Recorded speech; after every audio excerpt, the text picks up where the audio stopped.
Salut les amis et bienvenue sur Malien Fâché. Si vous aimez la vidéo, n'hésitez pas de vous abonner à ma chaîne et d'activer la cloche de notification pour ne rater aucune de nos prochaines vidéos. Chers citoyens russes, Quel est le plan de survie de la Russie contre les sanctions? Moscou prend des mesures pour stabiliser l'économie nationale. Le lancement de l'opération militaire en Ukraine a suscité la colère des États-Unis et de ses alliés, qui ont frappé la Russie avec des sanctions sans précédent afin de déstabiliser l'économie du pays et de faire pression sur Moscou pour mettre fin au conflit. Voici les 10 mesures adoptées par Vladimir Poutine pour stabiliser l'économie de la Russie. 1. Le système de paiement national MIR prend le relais de SWIFT. Les grandes banques russes ont été coupées du système mondial de messagerie financière SWIFT, leur refusant de fait l'accès aux marchés internationaux. Cependant, la Russie peut désormais accepter les virements électroniques via MIR, le système de paiement alternatif russe, et travailler avec des banques et des entreprises étrangères, en contournant les restrictions occidentales. MIR propose également une alternative à Visa et Mastercard, qui ont cessé de fournir des services de transactions internationales aux clients russes. 2. Commerce intérieur des devises et nouvelles destinations d'exportation. Les sanctions visaient également les avoirs de la Russie en euros et en dollars américains pour empêcher le pays de faire du commerce international. Cependant, Moscou met en place des mécanismes commerciaux pour permettre les paiements en monnaie nationale avec des partenaires commerciaux étrangers. La Russie et la Chine ont des mécanismes de paiement rouble et yuan depuis un certain temps, et plus tôt ce mois-ci, la Turquie a exprimé sa volonté de commercer en rouble. En outre, un système d'échange rouble-roupie a été annoncé pour les exportations de pétrole russe vers l'Inde. L'Inde, qui n'achetait jusqu'à présent que 3% de ses importations de pétrole à la Russie, s'est empressée de relancer ses achats, tout comme la Serbie. C'est un signe que la Russie a des alternatives pour les exportations si l'Occident continue à isoler le pays. 3. Les exportateurs sommaient de se débarrasser du dollar. Afin de soutenir le rouble, qui a subi une forte baisse par rapport aux principales devises ce mois-ci, les entreprises russes qui font du commerce à l'étranger ont reçu l'ordre de vendre 80% de leurs revenus en devises et de les convertir en roubles. Ils devraient stabiliser la monnaie nationale et encourager davantage d'investissements en Russie au lieu de les déplacer à l'étranger. 4. Interdiction d'exporter des céréales pour sécuriser les approvisionnements nationaux. La Russie a temporairement interdit cette semaine les exportations de céréales vers les pays de l'Union économique eurasienne, UE. Les restrictions couvrent les expéditions vers les États post-soviétiques qui partagent une zone douanière franche avec la Russie. Ils comprennent l'Arménie, la Biélorussie, le Kazakhstan et le Kirghizistan. La mesure vise à maintenir le marché alimentaire intérieur bien approvisionné et à empêcher les prix de monter en flèche. 5. Hausse des taux d'intérêt pour soutenir la monnaie nationale. Avec près de la moitié des réserves de change du pays gelées et indisponibles pour soutenir la dépréciation du rouble, la Banque centrale russe a relevé d'urgence le taux directeur fin février de 9,5 à un record de 20% par an.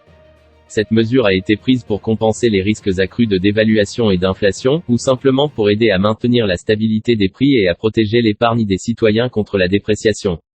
Le régulateur a également lancé des mesures supplémentaires pour soutenir les établissements de crédit et a recommandé aux banques de ne pas facturer d'intérêts et de pénalités sur les prêts, tout en permettant la restructuration des paiements et des congés de remboursement. Ces mouvements ont contribué à stabiliser le rouble, qui a enregistré 6 jours consécutifs de gains face à l'euro et au dollar, à partir de jeudi. 6. Paiement de la dette en rouble pour éviter le défaut de paiement. La Russie a autorisé 2 paiements aux détenteurs d'obligations totalisant 117 millions de dollars du mercredi en dollars américains. L'argent provient des comptes du pays gelé à l'étranger. Il appartient maintenant aux États-Unis et à leurs alliés d'approuver le transfert. S'ils ne le font pas, le gouvernement russe a ordonné que la dette soit payée en roubles au taux de change officiel de la Banque centrale au moment du transfert. Les institutions basées en Occident insistent sur le fait qu'à moins que la dette ne soit payée dans la monnaie d'émission, la Russie fait face à son premier défaut de paiement depuis un siècle. Moscou insiste sur le fait que l'Occident essaie d'organiser un défaut artificiel, puisque le pays a l'argent pour payer ses dettes, auxquelles on lui refuse l'accès. 7. Soutien ciblé aux citoyens. Mercredi, le président Vladimir Poutine a ordonné de nouvelles mesures pour soutenir les citoyens russes dans un contexte de hausse des prix, de chômage et de problèmes d'approvisionnement liés aux sanctions. Les mesures se concentreront sur la protection des familles avec enfants et des personnes âgées.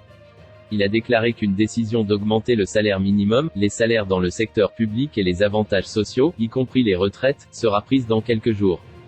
8. Soutien financier aux entrepreneurs. Le gouvernement russe a approuvé un projet de plan de soutien aux petites et moyennes entreprises. Les autorités locales ont été chargées de fournir aux organisations, aux entrepreneurs individuels et aux citoyens indépendants des mesures de soutien, notamment des subventions et des crédits. 9. Les exportateurs invités à se tourner vers le marché intérieur. Le président Poutine a exhorté les exportateurs russes à ne pas réduire leur production en réponse aux sanctions, mais à approvisionner le marché intérieur. Cela empêchera les prix dans le pays de flamber, y compris pour l'essence, le diesel, les métaux et d'autres biens d'exportation, a-t-il dit, ajoutant que les projets de substitution des importations n'ont jamais été aussi importants. 10. Les entreprises étrangères se voient proposer des moyens de rester en Russie. Face à la pression des sanctions, un certain nombre d'entreprises étrangères ont annoncé ce mois-ci leur retrait temporaire de Russie, notamment Ikea, Microsoft, Volkswagen, Apple, Shell, McDonald's, H&M et d'autres.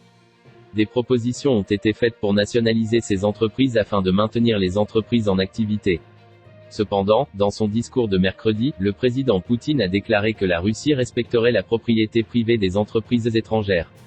Plus tôt, il a exprimé son soutien à une autre idée, introduire une gestion externe, afin que les entreprises étrangères puissent être dirigées par des partenaires en Russie. Le ministère de l'économie élabore un projet de loi pour réglementer la procédure.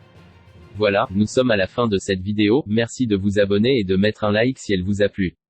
À bientôt pour une nouvelle vidéo.